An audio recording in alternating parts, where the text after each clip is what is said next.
Halo semuanya, selamat pagi dari kota Nanjing yang hujan pagi ini. Hari ini saya mau ke kota berikutnya yaitu kota Zhengzhou. Kali ini saya mau cobain naik kereta cepat Tiongkok atau Gaotie yang seri G, yaitu seri yang paling cepat dengan kecepatan maksimum 350 km per jam. Itu kereta kita yang G3027 ke Xiamen-Pei. Menunggu beli pangsit kecil-kecil. Proses masuk keretanya mudah. Untuk warga lokal, scan kartu identitas. Warga asing, scan paspor.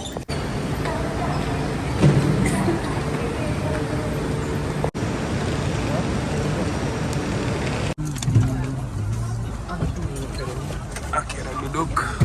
全列禁烟，车厢和厕所设有烟板报警装置，吸烟将 Amunisi jajanan buat 5,5 jam di kereta. Jarak dari Nanjing dan Zhengzhou adalah 1.200 km, tapi dengan kereta cepat bisa ditempuh hanya dalam waktu 5 jam 46 menit. 湖州 Station。 Sudah dekat ke Zhengzhou, udah kelihatan ada laut-laut dan udara jauh lebih panas. Tadi di Nanjing sekitar 24, sekarang sini 35-an.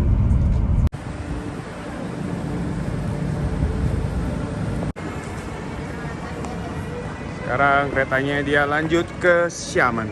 Dadah. Kota Zhengzhou terletak di pesisir tenggara provinsi Fujian, di antara dua kota besar, Xiamen dan Fuzhou. Zhengzhou adalah titik awal jalur sutra maritim dan merupakan pusat perdagangan maritim dunia pada masa dinasti Song dan dinasti Yuan, yang pada saat itu dikenal dengan julukan pelabuhan terbesar di timur. Lebih dari 700 tahun yang lalu, Marco Polo juga pernah singgah di kota ini. Saat ini, kota Zhengzhou merupakan salah satu destinasi wisata baru yang sangat populer di Tiongkok. Banyak anak muda Tiongkok datang ke kota ini yang digambarkan sebagai Pancheng Yanhuo, Pancheng Xian, atau separuh kota kehidupan duniawi, separuh kota keabadian.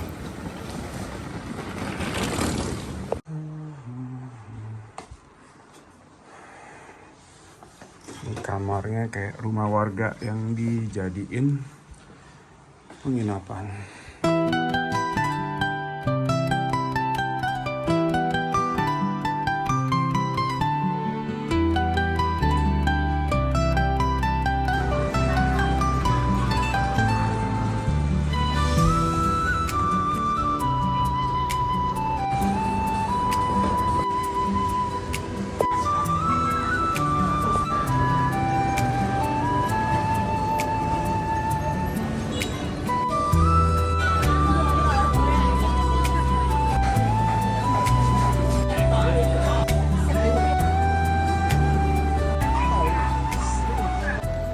Cobain pia kayak isi telur.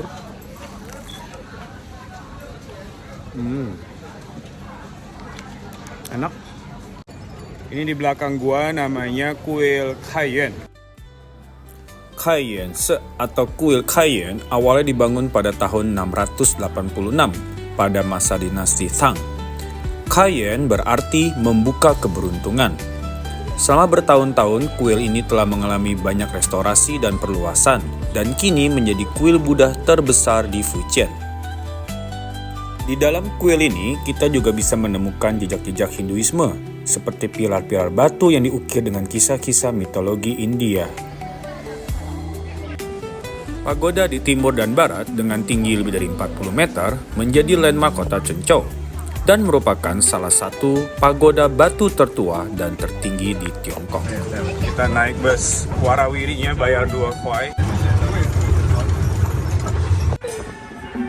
Kita sekarang naik bus mini mau menuju Tianhou Kung atau kuil Tianhou yang terletak di ujung selatan kota kuno Zhengzhou dan berbatasan dengan Sungai Xinjiang serta pelabuhan-pelabuhan pesisir. Kuil Tianhou Kung dibangun tahun 1996 untuk memuja Matsu, yaitu Dewi Laut dalam budaya Tiongkok, dengan harapan akan cuaca yang baik dan keselamatan dalam berlayar. makan malam pakai bebek jahe di Cuncau, banyak banget yang jualan ini. Hari ini ditutup dengan jalan-jalan santai di sepanjang Jalan Chongsan yang terletak di kota tua Cuncau. Jalan ini membentang dari selatan ke utara kota ini sejauh 2,5 km. Jalan ini dibangun pada tahun 1920-an dan nama jalannya diambil dari nama Mandarinnya Sun Yat-sen, bapak pendiri Tiongkok modern. Selamat pagi dari restoran di Cuncau. Hari ini kita mau cobain sarapan khas di sini. Ini namanya Cuan Tou Mu. Jadi kayak somai daging babi pakai kecap asin. Lembut. Misua dalamnya toppingnya boleh pilih. Ini gue pilih yang paling lengkap. Ada udang, ada jamur, ada daging babi, ada curoy, ada telur. Terus ada kayak sosis-sosisan kayak lapciong gitu. Sama ada youtiao. Enak. Rasanya sih fishy banget, ikan banget.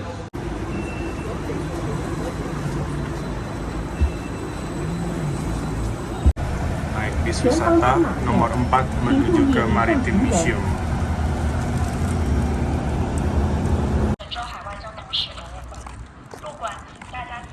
Selamat datang di Cuncau Maritime Museum, museum maritim tentang kelautan. Jadi Cuncau itu kan kota maritim yang sangat terkenal dari dulu. Di kota ini didatangi oleh Marco Polo, juga sama Ibnu Battuta. Sebagai titik awal jalur sutra maritim, kota Cuncau merupakan pusat perdagangan luar negeri dan aktivitas pertukaran Tiongkok lainnya pada zaman itu. Sejarah kota ini merupakan bagian penting dari warisan komunikasi luar negeri Tiongkok. Dan museum ini memberikan gambaran yang sangat baik tentang perubahan pelayaran kota ini dari masa ke masa. Model kapal dari Sung Dynasty. Koleksi-koleksi keramik, macam-macam model dari zaman-zaman dinasti Sung, sekitar dari tahun 960 sampai tahun 1300-an. Nah, ini ada kendi juga. Sebagai pelabuhan yang cukup lama, tempat semua pedagang dari seluruh dunia datang. Mereka nggak cuma bawa barang-barang dagangan atau menjual dagangannya, tapi mereka juga membawa kebudayaan dan termasuk agamanya. Prasasti. Ada salibnya, Kristen, tapi di bawahnya tulisan Pax Pa Language.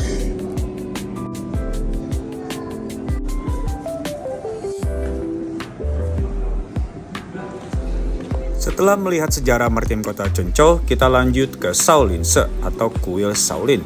Secara historis, kuil ini mencapai puncak kejayaannya pada masa dinasti Sung, menjadi kompleks yang sangat luas. Apa yang tersisa saat ini hanyalah sebagian kecil dari struktur aslinya. Selama berabad-abad, kuil ini berulang kali dihancurkan dan dibangun kembali, mengalami siklus 3 kali penghancuran dan 3 kali restorasi. Jadi Shaolin di Cuncau itu ada 2, aliran utara dan aliran selatan. Nah, ini pusat yang di aliran selatan. Jurus-jurusnya juga ada beda. Jadi di sini setelah kita bisa mengunjungi kuil Shaolin-nya, kita juga bisa nonton show kungfu-nya. Ini aula buat pertunjukannya.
Sekarang kita mau makan all you can eat vegetarian, harganya 39 kuai seorang. Masih di kompleknya Shaolin Temple di Cuncau. Sekitar 100.000. Bisa makan sepuasnya semua vegetarian. Nah, ini bagian jamur, tahu, kentang, ada sate-satean itu juga. Terus ada live cooking juga. Ini bagian tengahnya semua sayuran. Bisa makan sebanyak-banyaknya. Ini tempat makannya lumayan luas. Jadi biasanya orang habis nonton jam 11, nonton Shaolin Kung Fu tadi, langsung ke sini buat makan siang. Nah, ini bagian dessertnya. Ada kue-kue, ada egg tart. Minum juga termasuk ya. Buah-buahannya juga banyak, ada gorengan lagi. Nah, ini kayak dessert punya es-esan. Selamat datang di Desa Bali atau Kampung Bali, ada di Cuenco.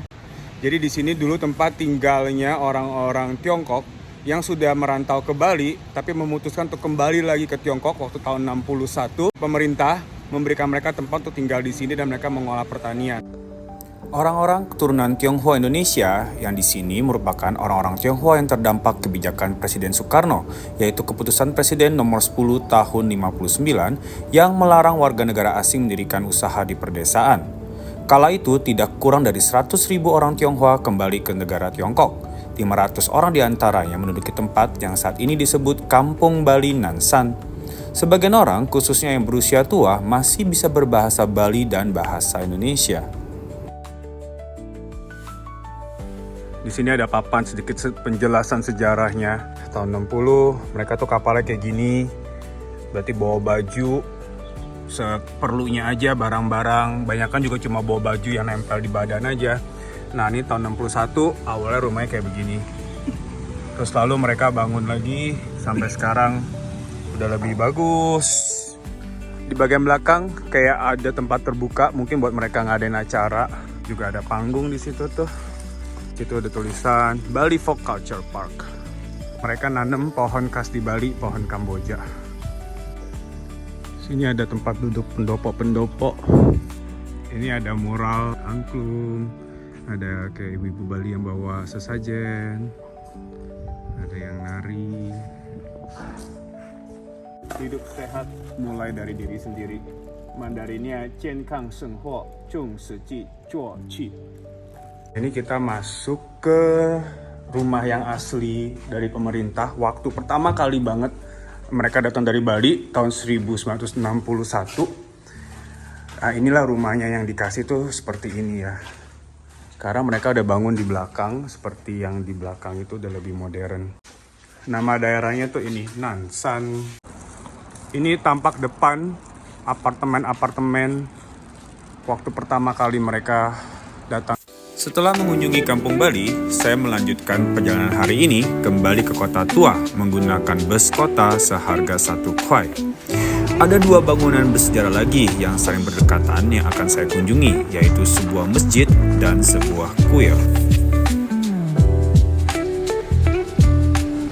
Sekarang kita mau masuk ke Qingqingse. Qingqingse atau juga dikenal sebagai Masjid Asyap, yang merupakan masjid bersejarah yang terkenal di Cuenco. Masjid ini merupakan salah satu masjid tertua di Tiongkok. Masjid ini awalnya dibangun pada tahun 1009 pada masa dinasti Song oleh komunitas Muslim Arab di Cuenco. Nama Qingqing berarti murni dan bersih.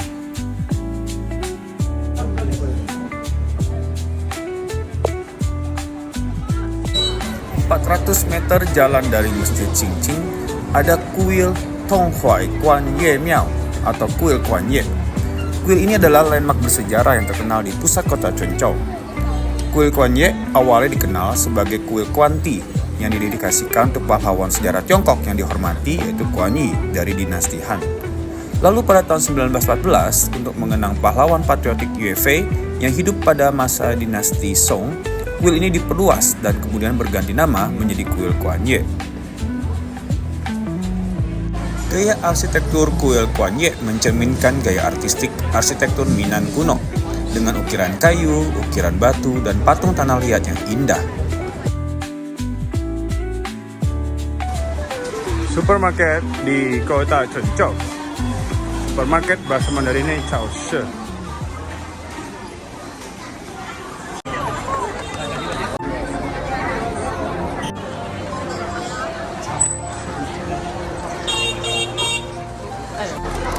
ada kelincinya. Kelinci dengan bulan. Lalu ada ayam dan sini ada daging kepiting. Hari ini tanggal 1 Oktober bertepatan dengan Hari Nasional di Tiongkok yang dikenal sebagai Guo Qingjie, yang merupakan hari libur nasional besar dan menandai dimulainya Golden Week yang berlangsung dari tanggal 1 hingga 7 Oktober. Masyarakat di seluruh negeri menikmati libur kerja selama 7 hari. Waktu ini biasa dihabiskan untuk berwisata bersama keluarga dan teman.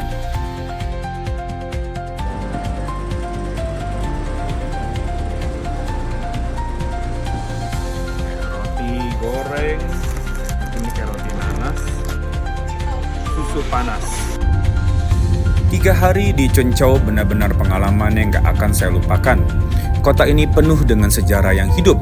Setiap sudutnya punya cerita dan setiap tempat yang saya kunjungi seolah membawa saya kembali ke masa lalu. Saya akan melanjutkan perjalanan saya ke kota berikutnya yaitu kota Fuzhou.